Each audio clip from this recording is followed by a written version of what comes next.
I'm Malcolm Van Delst, and this is an excerpt from How Low Can You Go, Book 5 in the Do the Wrong Thing series. Last week, Ava got accepted into a photography school and got super high with her old roommate's boyfriend while discovering Guns N' Roses, a hair metal band. Continuing this chapter, which is called Music is Life. If you have a better name for the chapter, let me know. When I lived in Release, I became enamored of the work of a Canadian photographer named Four Away. I don't know his real name, but he's my professor at Arbor U this fall. He makes massive, larger-than-life-size images of naked and half-naked people posing with fruits, surrounded by fruits, or wearing turbans and robes in some sort of ancient history painting-type poses. Ancient history painting-influenced poses. Because they aren't reproductions, they just hint at their influence. What's the word? Muses? They're the thing that influenced them, their births, their parents, their ancestors. An artist is influenced by someone else's work. They take that work and inspiration. Four Away's extra-large format prints, because they are massive photographs, hint at their inspirations without being copies. They often have cut open melons and fruits lying around or held up by the robe-wearing people.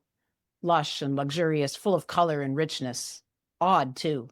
The models aren't beautiful. Some are, but they're not made up. I suppose the fruit is what makes them odd.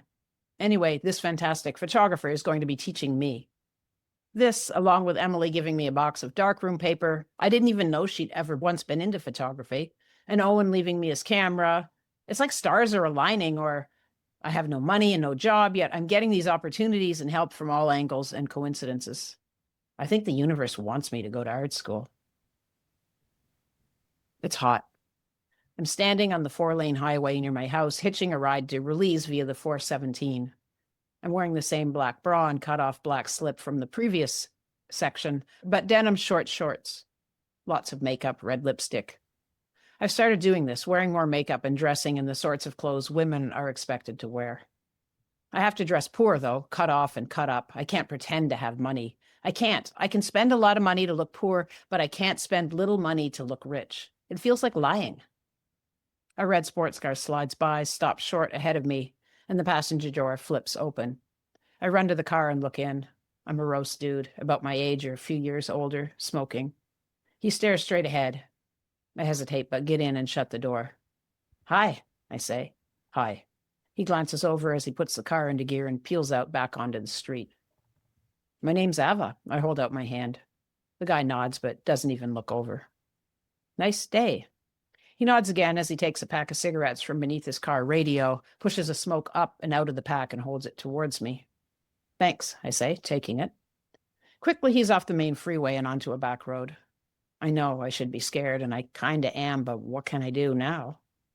So, you sell drugs? I joke, trying to break the silence. Maybe. We got a trunk full? He doesn't answer.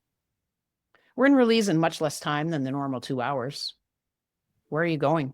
The Spectrum for a concert, I reply. He nods and takes me right there, pulling up in front of the club and stopping. Thanks, I say, getting out, and off he goes, smoking. He smoked a lot. I go inside. I'm here alone to see a quadruple bill of the heaviest metal I've ever experienced. Sepultura, Napalm Death, Sacred Reach, and sick of it all. I don't even listen to these bands aside from Sepultura. I head to the mosh pit, but it's full of mohawked French-Canadian boys on the shoulders of other mohawked French-Canadian boys. Silhouetted against the stage lights, they look like mechanical dinosaurs fighting. I guess I won't be moshing. The crowd is mostly male, long hairs and jean jackets and dyed-haired punks, with a smattering of girls, all who seem to be long, straight-haired blondes with tiny, pouting mouths. When the first band takes the stage, the noise is beyond loud. I can feel the sound breaking my ears. It's unpleasant, so I get as far from the speakers as possible, pressing the back wall. A few days later, back in Arbor, I'm irritably telling another person to speak up when I suddenly stop. Oh, it's me. The metal show buggered my hearing. Thankfully, in a few days, I hear normally. Gazing around the more than half-empty stadium, what the hell? There are 2 rows of vacant seats before and behind me, and no one on either side of me for 3 or 4 seats, both left and right. What? Ice-T is premiering his heavy metal band, Henry Rollins, the Rollins Band. The Butthole Surfers are playing. Jane's Addiction. Where is everybody? Music history is being made, but no one is here. I took the bus to Concord. Didn't want to hitchhike in the early morning and risk missing part of this Lollapalooza show. I'll bus back afterwards. Don't feel like bothering Rick and Michelle. I wear a white ribbed undershirt, cut off, of course, that reveals the straps and blackness of my bra beneath, and the white shorts with the embroidery down the front. I've cut the shorts off so they're short, like regular shorts, instead of going down to my knees. I'm still not totally comfortable, and not least because white shorts on stadium seats are stupid. I'm pretty far from the stage. Not quite performers looking like ants. I can see their faces, but Barbie doll size. Butthole Surfers, Body Count, Rollins Band, where is everybody? Along with Damien re-entering my life comes his friend from Concord, Alex, a bubbly, happy blonde with whom I get an apartment. The landlord is putting the rent up on mine. I need to save money for school. I'm lonely. I'm pissed that the landlord is putting the rent up. I take it personally and never consider that this is something landlords do. I live beyond my means. I make poor decisions. I'm an idiot. I remember the apartment I get with Alex fondly for the rest of my life. On a leafy street, ground floor, we have great neighbors, about the same age as us, but more mature. They have jobs. Careers, I should say. The building is owned by a U of Arbor economics professor. Maybe that's why the people are open-minded, but respectable. It's expensive, even split 2 ways, but still cheaper than what I'd be paying on my own. A huge kitchen and a back porch that looks out on a parking space for the building. There's a little gray house back there. But in the year I live in the apartment, I never once see the person who lives in it.